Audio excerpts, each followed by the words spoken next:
Drake and Future, they made magic together. Bunch of hit records, a tour. What happened? Why did they become at odds? We're gonna find out today, bros. Let's tap in right now to this video. This is why Drake and Future have beef. I know I wanna know, I know y'all wanna know, so let's lock in, my guys.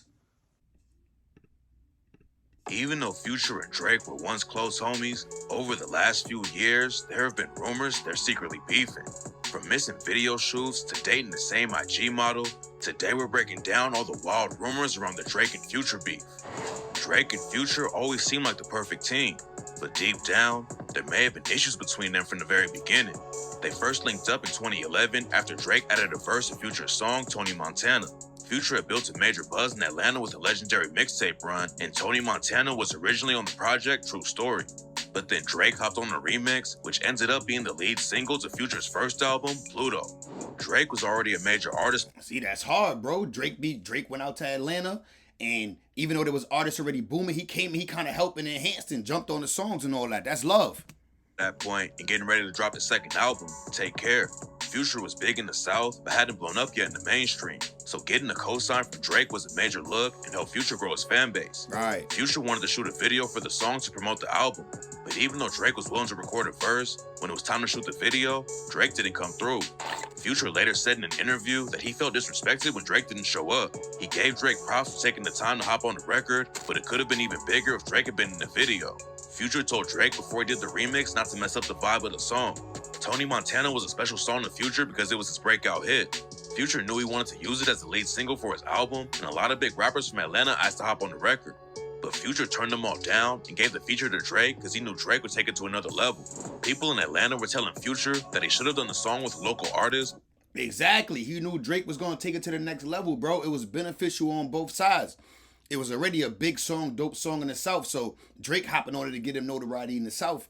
And then because Drake got notoriety worldwide, it'll take your song worldwide. It's a good exchange. To be part of his wave, but Future wanted to give his fans something different. So when Drake ended up skipping the video shoot, Future said it felt like a slap in the face. Looking back at it, Drake and Future may have had problems from day one, but no one knew because they still kept working together.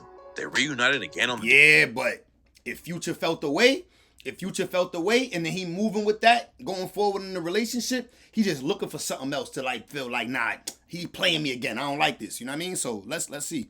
Drama song, We In This Bitch 1.5. They linked up again in 2013 after Drake did another feature on Future's song, For Real, from his mixtape, FBG, the movie. The same year, they also worked together on the hook for Love Me by Lil Wayne. So it seemed like Drake and Future had a good working relationship. Right. Drake even announced that he was bringing Future on his next tour. But then, things almost got ugly after Future made a few comments during interviews where he seemed to be dissing Drake. In August... See, I ain't gonna lie, man. This beef might be one-sided. Like, Future might have this whole time had it out for Drake. Who knows? And I rock with Future, you know what I'm saying? Free band gang, you know what I mean? But Future might have been feeling the way this whole time. 2013, Future did a radio interview where he took credit for inspiring Drake's hit song, Started From The Bottom. According to Future, he was in the studio with Drake when he came up with the idea for the track. Future had just dropped a song called Chosen One where he rapped, "And I could have 10 cars and I wouldn't drive one. And when you make it from the bottom, you the chosen one." Around that time, Future used to tell his engineer to start it from the bottom when playing the beat. Drake came through to the studio and heard Future say "started from the bottom" and thought it was a bar from Chosen One. When Drake heard that the line was different, he decided to keep it for himself and wrote his hit song, Started From the Bottom, after the studio session. So when we was at the studio, Drake came by the studio, and I always tell my engineer, started from the bottom. So when I put the beats on, I was like, man, put the beats in. So I always said, started from the bottom. So when I say started from the bottom, he thought I was talking about a song. So when I played Chosen One, he loved the Chosen One, but he was waiting for me in Chosen One to say started from the bottom. So he said instantly, he telling me this story. Drake later thanked Future for helping him write the bar, because Started From the Bottom ended up being one of the biggest songs of his career. Damn, I never knew that. I never knew the little "started from the bottom" phrase came from Future. And it came from something that he wasn't even trying to say. Like, Drake turned it from "started from the bottom, now we here." Future was talking about "started from the bottom" to his engineer. That rhymed. Drake bought Future a big bottle of Louis XIII to thank him, but Future said he never even opened it. Future said that he didn't want a bottle. He wanted a check because he never got paid for giving Drake the idea. He did say that Drake was the homie, so it was all good. But Future wished he could have at least been featured on the record. Even though Future was showing Drake love, it also could be taken as a shot. Future is basically taking credit for coming up with the idea for one of Drake's biggest songs. Plus, he's also dissing him for not paying him or letting him hop on the record. Started from the bottom and 0 to 100 real quick. They sound a lot alike, so Drake already had that style of music.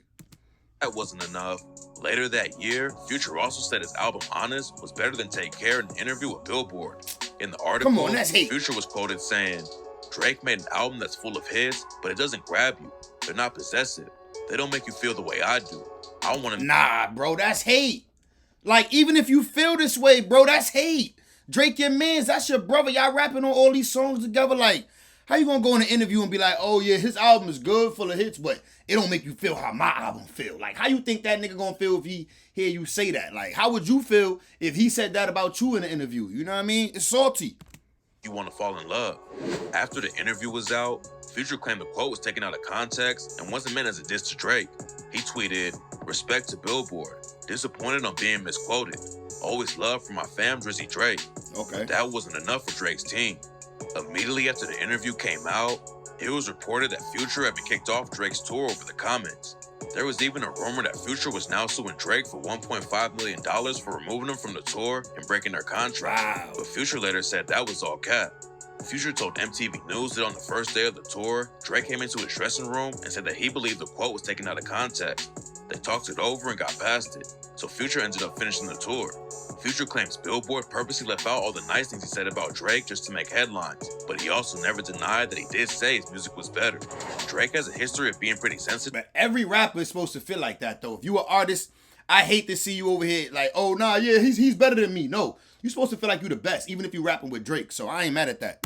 When it comes to people talking about his music, it wouldn't be surprising if he secretly held a grudge, but at the time, Future's career was really taking off, so it wasn't a smart business move to kick him off a huge tour and have to deal with a massive lawsuit. Right. So Drake probably decided it was better to let it go, but that doesn't mean he really got over it. Future dropped his album, Honest, in April 2014, and Drake was featured on the Never Satisfied interlude. Fans were disappointed that Drake was only featured on the hook, but the producer, Mike Will Made It, later dropped the full version after getting a bunch of retweets on Twitter. On the track, Drake talks about how close he was with Future, rapping, me and that boy Future could probably start a group. On some KC and JoJo shit, have these bitches loose. A few months later, Drake announced he was going on the road with Future again for the Jungle Tour. In 2015, Future dropped his... Bro, at this point, Future is Drake's closest homie in the rap game. How many tours they gonna go on together, bro? How can you even beef like this after all this? classic album, Dirty Sprite 2, and Drake was the only feature on the project on the song Where You At. This time, Drake actually came through for the video shoot, and the song was a huge hit.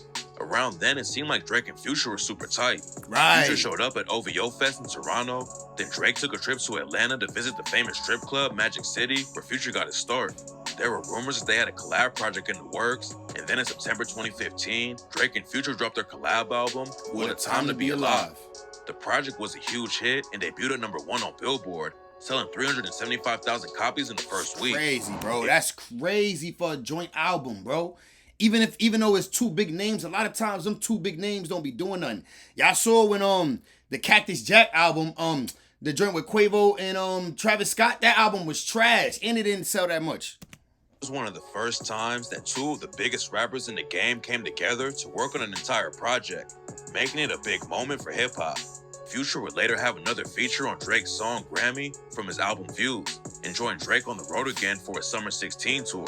Drake and Future had great chemistry in the studio and made a lot of classic music together. But even though they made plenty of hits, over the years, they started working together less and less often. It seems like their relationship was always more of a business partnership than an actual friendship. In 2017, Future went on The Tonight Show with Jimmy Fallon, and a fan asked him to describe his relationship with Drake. Future describes it as doing good business, and when they go on tour, it's always sold out. He also said, I feel like the fans have made our relationship special. We take heed to that. It drives us. It's like a driving force for our relationship. And that's not genuine. That's not genuine. He said it's like a business relationship. Then he said the fans have made our relationship stronger. So yeah, you see where he at with it. really a diss. Future basically admitted that he and Drake were never real friends. They just made great music together and sold a lot of records. But it doesn't seem like there was ever a personal connection outside of the music. Over the years, they continued to collaborate every once in a while. Future did some background vocals on the song Blue Tint from Drake's album Scorpion. They also reunited in 2020 for the track Life is Good, so everyone assumed they were still cool. But something must have happened since then, because they've been sneak dissing each other over the past few years. The last time they worked together was in 2022 on the tracks Wait For You and I'm On One from Future's album I Never Liked You. Wait For You was a big hit, but neither one of them promoted it much after the video dropped. They also never performed the song live together, but they have performed it separately at their own shows. So fans are starting to think something was up. Then in late 2022, Drake dropped the album Her Laws with 21 Savage, which some people think has a few disses aimed at Future. On the track More M's, Drake rapped, I could really go 5 hours in the stadium. What happened to that nigga claiming OVO? We traded him. Some fans thought it was a shot at Drake's former DJ Charlie B, who was kicked out of OVO after sleeping with the ex-wife of Drake's right-hand man, Chubbs. But now another theory is that it could be about Future because he used to rep OVO along with his own crew, Free Fans Gang. There's a theory going around that Drake and Future started beefing after they were both sleeping with the same girl. If the theory is true, the bar could be about Future, because later on More M's, Drake raps, niggas ain't got love for the boy, so they fake it. Crack a couple jokes to some bitches on some snake shit. But if I send a verse to they ass, then they'll take it. Shoot a video, arm around me like we aces. Drake seems to be complaining about another I ain't gonna lie, that could be about Future. Rapper cracking jokes about him to a girl he's also talking to. Then when it comes time to hop on a record or shoot a video, he acts like Drake's best friend. Drake could be talking about anyone, but if the rumors are true, it could definitely be about Future. Could be. Drake gives more clues later on in the track, rapping, or pop out at my shows, jump around with me on stages. Probably while these hoes have to shower me with praises. Might have fucked a rapper, girl, but you ain't fucked Drake yet. Fans think Future is the rapper Drake is talking about. Not only is he trying to smash the same girl, he's also dissing him by saying he might be a famous rapper, but he's nowhere near Drake's level. On top of that, another rumor started going around that Future wasn't happy about Her Loss. Nori went on The Breakfast Club and said that a lot of people were telling him Future was upset that Drake did a collab album with 21 Savage because it made What a Time to Be Alive seem less important. Future is not too happy this Drake and 21 Savage album. And because Future and Drake did an album before. And it makes Drake and Future album not as important, I would say. That's what he feels. And that's, I mean, Allegedly. this is allegedly, this is all rumors. I've never heard it from Future's mouth, never heard it from Drake, never heard it from 21. But it's a alleged big rumor. But if they were already having issues, it makes sense why Future might get upset that Drake decided. Since when do we look to Nori to break the rumors on the internet about? Because he's not even close to Drake, 21, or Future like that to be having inside information. But then again, he's Nori. You never know who talked to Nori. People might just run to Nori with information. So, you know, and you know he be getting people drunk. So, team up with another rapper from Atlanta instead of him. It also didn't help that around the same time, Drake started beefing with Future's main producer, Metro Boomin.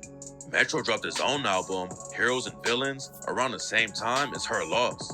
Drake was supposed to be featured on the track Trance with Travis Scott and Young Thug, but at the last minute, Metro decided to leave him off the song. According to Metro, the song was already finished by the time Drake heard it. So when Metro was finishing up the album, he decided that Drake's part just didn't fit the vibe and decided to use the original. That's a loss for you though, bro. A Drake verse a song is always better with a Drake verse on it. That's a fact. Version ended up leaking, and fans were confused why Metro left Drake off his album. In 2023, Heroes and Villains and Her Loss were both up for a lot of the same awards, but Her Loss ended up winning most of them just because Drake is the bigger star. Metro started venting on Twitter that Heroes and Villains had more streams than any rap album since 2018, but Her Loss still kept winning Best Rap Album. Metro later deleted the tweet, but not before Drake saw it. Right after that... And that's hate though, bro. That's hate because even though you don't like Drake, we know Metro, you don't like Drake, 21 Savage is your mans. It's half his album too. So if you coming at Drake, you coming at your man 21. Drake unfollowed Metro on Instagram. During a live stream, Drake also made a comment about how all the tweet and deleters make him sick to his stomach. To the rest of you, the non-believers, the underachievers, the tweet and deleters, You guys make me sick to my stomachs, fam. Metro responded to the comment by clowning Drake on Twitter with the viral, "Whoa, calm down, Jamal. Don't pull out the 9 meme." Metro later told a fan on Twitter that his issues with Drake weren't that deep, but it's pretty clear there was some tension. Plus, fans think Drake may have also taken another shot at Future on For All the Dogs. Drake name drops Future by his nickname, Pluto, on the song What Would Pluto Do? And on the chorus of that song, Drake raps, "Last time I saw her, she was fucking with my nigga." So the question is, what would Pluto do? He'd fuck the hoe, so I did it. What would Pluto do? He'd fuck the hoe, so I did it. What would Pluto do? He definitely fucking on this hoe. Hey, at first, fans thought it was a shout out, but based on the recent rumors, it could also be taken as a diss. The bar could also be. Now, I'm pretty sure it was a shout out though, because he said his name too many times in repetition. If it was a diss, it would have been subtle. Response to Future's song Rockstar Chains, where he raps, "Cruelest thing to do is to be cool with a nigga and fucking on his bitch. I know nigga do it to me, so I'm always gonna send that hit." So the bar could be Drake reminding Future that he slept with his girl, but it should be fair game, since Future would probably do the same thing to him. It seems like there was definitely something going on behind the scenes that fans didn't know about, but by that point, neither Drake or Future had taken any direct shots at each other. That all changed after Future and Metro Boomin dropped the album We Don't Trust You, which was full of shots at Drake. Facts. First, the name of the album is We Don't Trust You. It's a play on Metro's producer tag, which is Future saying, "If young Metro don't trust you, I'm gonna shoot you." Metro clearly doesn't trust Drake anymore, so that alone could have been the shot. Then on the opening track, We Don't Trust You, Future also had several lines that could be about Drake. The track starts out with Future rapping, "Fake written all over you, hate written all over you, hate written all over, fake written all over you." After that, there's also a sample of a song called Smiling Faces Sometimes by a band called The Undisputed Truth that says, "Smiling faces sometimes pretend to be your friend.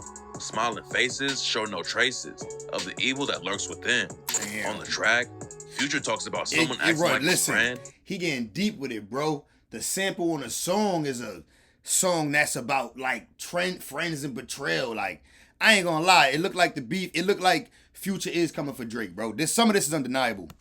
Dissing him over a woman they were both sleeping with, rapping, "You a nigga #1 fan, dog. Sneak dissing, I don't understand, dog. Pillow talking, acting like a fed, dog. I don't need another fake friend, dog. Can't be about a hoe, cause we sharing, dog. And your feelings, Damn. nigga, why you playing, dog? Give her back shots while she laying down. Keep the Glock cocked, I don't trust hoes." He doesn't call out Drake by name, but if the fan theories are true, then it seems pretty obvious who Future's talking about. If that wasn't enough to confirm there was beef, the song Like That had a feature from Kendrick Lamar that was full of direct shots at Drake. Right. Kendrick and Drake have quietly had beef for over 10 years now. It all started after Kendrick dissed Drake and all the other top rappers in his legendary verse on Big Sean's song, Control. No one else really had a problem with it and saw the diss as healthy competition, except for Drake, who started dissing Kendrick in interviews and called the Control verse overrated. After that, they started sneak dissing each other on songs. Drake even dissed Kendrick on a remix to a Future song called Shit in 2014, where he rapped, "Took niggas out the hood like I'm from there, so you know it's all good when I come there. I hear you talk about your city like you run that, and I brought my tour to your city, you my son there." Drake was talking about how he took Kendrick on tour early in his career, but now Kendrick... Nah, that was fire bars. I ain't even gonna lie. That was fire bars. 14, where he rapped, "Took niggas out the hood like I'm from there, so you know it's all good when I come there. I hear you talk about your city like you run that, and I brought my tour to your city, you my son there." Drake was talking about how I bought my tour to your city, you my son there. Bro. Kendrick on tour early in his career, but now Kendrick was acting like he was real competition when Drake was the one who put him on. After years of back and forth, Kendrick finally called out Drake directly on a song with his former homie, Future. On Like That, Kendrick rapped, "Yeah, get up with me. Fuck sneak dissing, first person shooter, I hope they came with 3 switches." First person shooter was a collab between Drake and J. Cole on Drake's album For All the Dogs. On the song, J. Cole said that him, Kendrick, and Drake were the big 3 in rap right now. So Kendrick clapped back by rapping, "Motherfuck the big 3, nigga, it's just big me." The verse was full of direct shots at both Cole and Drake. Kendrick was basically challenging them to drop a diss record if they wanted to prove they're really #1. The verse had the whole internet going crazy, especially because it was on the Future song. Future knows how sensitive Drake is, so letting one of Drake's biggest rivals diss him on the project shows Future clearly doesn't care about their relationship anymore. Right. After the project dropped, fans started digging and claimed they found the woman Drake and Future were allegedly beefing over. One fan tweeted, "Drake and Future beefing over Amber from the Trap. You know how many of us in there eat dick? Be for real. She is a man as well." A pic also started going around. She said, "You know how many of us eat dick?" Proudly. Showing Drake smiling with a bunch of strippers at the Booby Trap strip club in Miami. One of the girls in the photo is supposedly the one they're beefing over. Another fan posted a pic of the girl's Instagram. The fan pointed out that she goes by Princess Diana on Instagram, and there's a song on Future's We Don't Trust You album called Magic Don Juan, Princess Diana. So fans felt like they finally cracked the code and figured out what happened. But then the IG model in the photos posted a video on Instagram and claimed it was all cap. Nobody's beefing over me. I'm not that important. I would really hope that that's not who they beefing over. She looked like somebody mama, somebody auntie. We good. A regular girl. I'm just a regular person. It ain't about me. Nah, she look good, but not like good enough to break up Drake and Future. You feel me? Metro Boomin also shot down a theory on Twitter by responding to the thread exposing the woman's social media. Metro wrote, "Y'all niggas stop making stuff up for engagement and enjoy the music. So maybe the beef isn't about that exact woman, but it's clear Drake and Future have a problem with each other. Based on the disses, it seems like it's over a female. Since We Don't Trust You dropped, fans have been harassing Drake about it nonstop. While he was getting into his car, one fan yelled at him, "Yo, Drake, Kendrick's better, bro. Kendrick's better." Drake then responded to all the drama on stage at a recent show, where he said that everyone was calling him and asking how he felt. He told them he felt better than ever because no one in life could mess with him. "Cause you know how I'm feeling? I got my head up high, my back straight, I'm 10 toes down in Florida or anywhere else I go, and I know that no matter what, it's not a on this earth that can ever me in my life. And that's how I want you to walk out of here tonight." Even though Drake claims it isn't getting to him, he's clearly feeling pressure to respond. But either way, he's in a lose-lose situation. Drake would really have to come with some heat to win in a rap battle against Kendrick. Plus, if he responds to Future as well, he could turn half the rap game against him. Other rappers are already picking sides. Nav and Rick Ross both unfollowed Drake on Instagram. And we can stop the video there because we know. Now we know what that led to, bro. We really watched this so we can figure out why Future and Drake got beef. Like, why Future actually decided to turn his back on Drake. And just, I mean, obviously, we know Metro Boomin is mans, but Metro Boomin is 21 Savage mans too. But he ain't, you know what I'm saying, pick sides. He cool with both of them. You feel me? You see, like, I don't know. But anyway, that's what it is, bro. That's why Future and Drake got beef. So basically, from the very beginning, Future was staticky about Drake not popping up to a video shoot, and everything just kept going from there. And here we are now, bro. He finally just said, I ain't rocking with that light-skinned nigga from Toronto. You feel me? And but shout out to both of them. I like Drake. I like Future. You feel me? I'm a fan of both. I ain't got to choose sides. Let me know in the comments what y'all think, my guys. I'm off this nasty. I'll see y'all in the next one. Appreciate y'all for tapping in. Like the video. Subscribe if you're new around these parts.